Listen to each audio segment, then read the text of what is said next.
There is a particular kind of silence that falls over a room when someone who has spent their entire life making people laugh suddenly cannot find the words, and the silence that settled over the Dolby Theater in 2025 was exactly that kind. Goldie Hawn stood beneath 1,000 blinding lights, squinting at words she could not read, and then quietly took a younger man's hand and asked him to help her.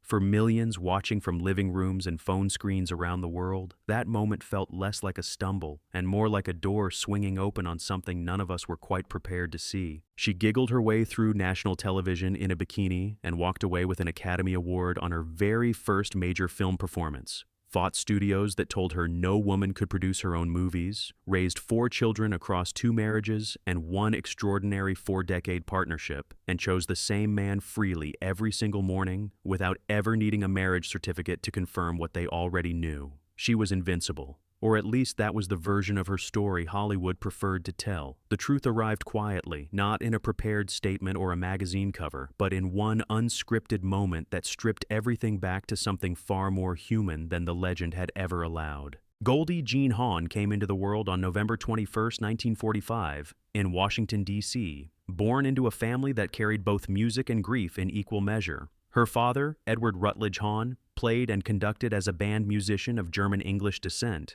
tracing his lineage back to Edward Rutledge, the youngest signer of the Declaration of Independence. Her mother, Laura Steinhoff, the daughter of Hungarian Jewish immigrants, ran a dance school out of which Goldie's entire sense of self would gradually emerge. Neither she nor her sister Patty knew for many years that an older brother named Edward Jr. had died before Patty was ever born. A silence inside the household that left its mark on Goldie's interior world in ways that were subtle and lasting. That particular kind of absence, the one nobody names, has a way of shaping a person's relationship with loss long before they have the language to describe it. By the time Goldie turned 3, her mother had already put her inside the studio. Age 10 brought a performance in the Nutcracker with the Ballet Russe de Monte Carlo, and the electricity of stage lights and a watching audience did something to her that she spent the rest of her life chasing. At 19, she dropped her drama studies at American University, used her savings, and opened her own ballet school. Not enrolling in someone else's program, running her own. Even surrounded by pirouettes and piano melodies in those early years, the instinct was already forming, that deep refusal to stay inside any frame another person had constructed for her. In 1966, a 21-year-old Goldie Hawn boarded a flight to California with $250 in savings, $200 of which she had already spent on a poodle. The destination was the Melodyland Theater across from Disneyland, and somewhere over that stretch of American sky, she opened her diary and wrote that anyone who doubted the existence of God only needed to sit in her seat at that moment. What followed read more like a screenplay than a real life. Her 1959 Chevrolet convertible died in the middle of the desert, leaving her with $50 and no plan, and the ride she caught came from a Green Beret just back from Vietnam, who drove her through dangerous stretches with a calm that felt almost impossible to explain. One brief Sunday afternoon, a pointed direction toward the Desert Inn, and he was gone from her story entirely. What she took from it was not panic, but the ability to transform mishap into mythology, to find inside the moment everything falls apart a better story than the one she had been planning. The early California years landed her in the sitcom Good Morning World, where producers immediately fitted her with the dumb blonde costume Hollywood had been handing to pretty young women for decades. Rowan and Martin's Laugh-In ran from 1968 to 1973 and turned her into a genuine pop culture phenomenon. The woman who giggled through her lines, danced in bikinis and with her body painted in psychedelic colors, and became something the entire country wanted to watch. But what the country was watching and what was actually happening inside Goldie Hawn were 2 entirely different things. She was not the dumb blonde. She was a woman intelligent enough to understand precisely what she was performing, and strategic enough to let the audience believe otherwise, buying herself time while she quietly calculated how to take control of her own narrative in a town that preferred women who never asked for one. The transformation arrived in 1969 through Cactus Flower. The film grossed over $25 million domestically against a $3 million budget, landing in the top 10 hits of its year. When Oscar night arrived, Goldie Hawn's name was called for Best Supporting Actress on her first major film appearance, and she was not in the room. London kept her busy filming another project, and she had genuinely forgotten the ceremony was broadcasting. A phone call at 4 in the morning carried the news. Raquel Welch accepted the statue on her behalf from Fred Astaire, a golden statue collected by proxy in the middle of the night on the other side of the world for a woman the industry had labeled a comedian and nothing more. Completely unplanned and somehow perfect. Through the 1970s, films like Butterflies Are Free and Shampoo opened up a range that her television work had barely hinted at. Directors noted consistently that she improvised frequently on set, generating real unscripted laughter from crews and co-stars, and nobody ever dared call cut for fear of losing whatever unrepeatable thing she had just created. The Sugarland Express and Shampoo confirmed she was becoming one of the very few women in Hollywood capable of producing and starring in her own films, and she was already moving in that direction before most people realized she had started.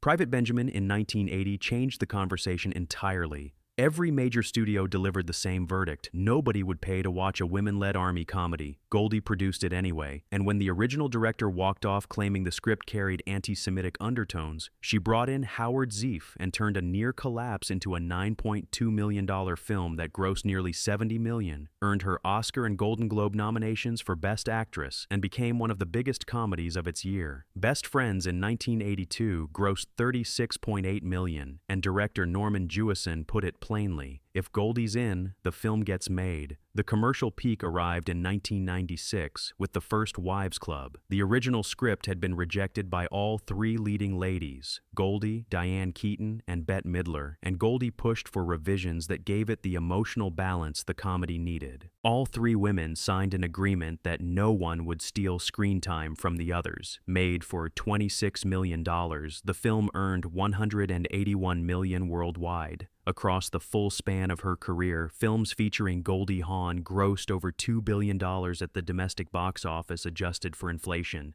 Gus Triconis came first in her personal life, a dancer she met in 1966 who had shared a stage with Elvis Presley during his legendary 1968 comeback special. They shared a birthday, November 21st, married in Honolulu in May 1969, and separated in 1973. On New Year's Eve 1975, Goldie filed for divorce and became engaged to Bill Hudson on the very same day, a compressed timeline that tells its own story. Bill Hudson, the guitarist of the Hudson Brothers, married her on July 3, 1976.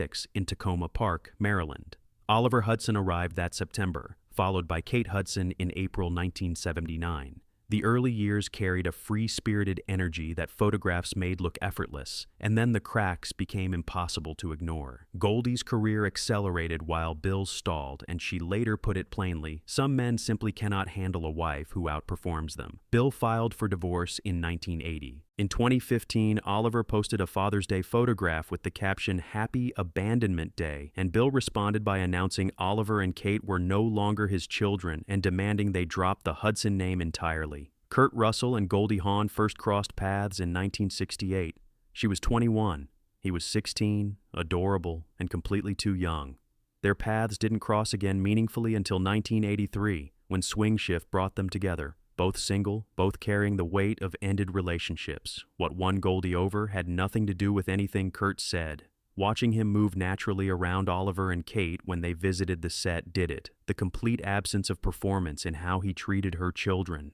Their first real date ended with a spontaneous decision to tour a house neither had a key to, a casual breaking and entering situation that concluded with police involvement. The relationship that began in that blend of accident and laughter lasted more than 40 years. They made a deliberate choice never to formalize things legally, not from any shortage of commitment, but from a shared belief that staying together freely means more than staying together contractually. Every morning, they chose each other. The family they built wove together Oliver and Kate from Goldie's marriage to Bill Hudson, Boston Russell from Kurt's prior relationship with Susan Hubley, and their son, Wyatt Russell, born in July 1986. Oliver became a television actor whose credits include Rules of Engagement and Nashville, and who co-hosts the podcast Sibling Revelry with Kate. Kate's performance as Penny Lane in Almost Famous earned her a Golden Globe and an Oscar nomination.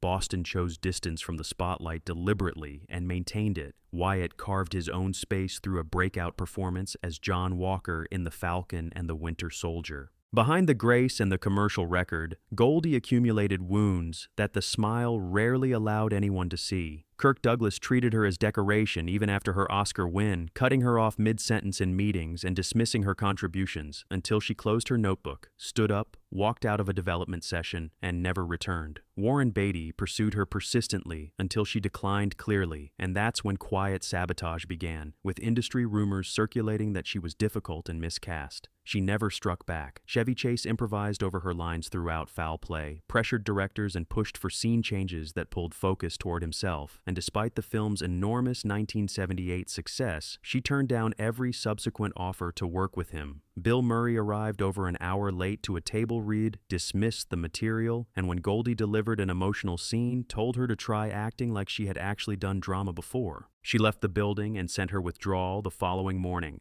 Sean Penn sat at a VIP table during a mental health fundraising gala, rolled his eyes through her speech, and muttered that she should stick to giggling. Goldie smiled at the audience, raised her glass, and left. Dustin Hoffman interrupted her mid-scene during an audition in front of producers and told her she was still acting like a sitcom. She finished the scene, sent her thanks the following morning, and withdrew. Her reason was direct. She would not fight to be respected by people who had already decided she was a joke. 6 encounters, 6 identical patterns of condescension, and in every case her response was the same: not noise, departure, and dignity without ammunition. The 2025 Academy Awards brought her back to a grand stage beside Kurt Russell, still luminous and genuine. On stage with Andrew Garfield to present awards for animated short and animated feature film, the atmosphere softened when Garfield told the audience she had once brought joy to his late mother. Her response landed warm and slightly muddled, drawing an affectionate laugh from a room already leaning toward her. And then she turned to the teleprompter, paused, and quietly took Garfield's hand.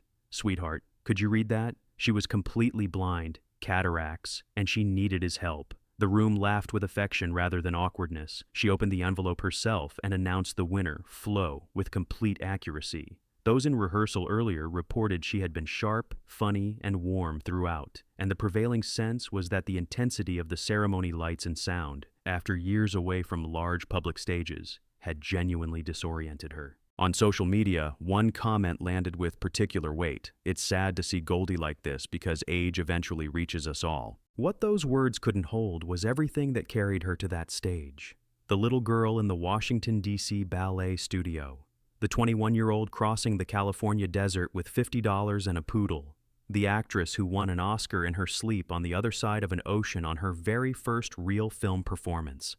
The producer who made the movie every studio refused and watched it earn nearly $70 million. The woman who chose Kurt Russell freely every morning for more than 40 years and built a family that, when the cameras go off, knows how to occupy the same room and laugh together. Goldie Hawn at 79 is not a symbol of decline. She is a demonstration of what it actually looks like to have lived fully, fought with quiet dignity, loved without a contractual safety net, and survived an industry that spent decades trying to keep her small. The smile is still there. The spirit survived everything that came for it. Showing up to that stage, admitting what she could not see, laughing at herself without apology, and reading the winner correctly may be the most Goldie Hawn thing she has ever done in front of a camera.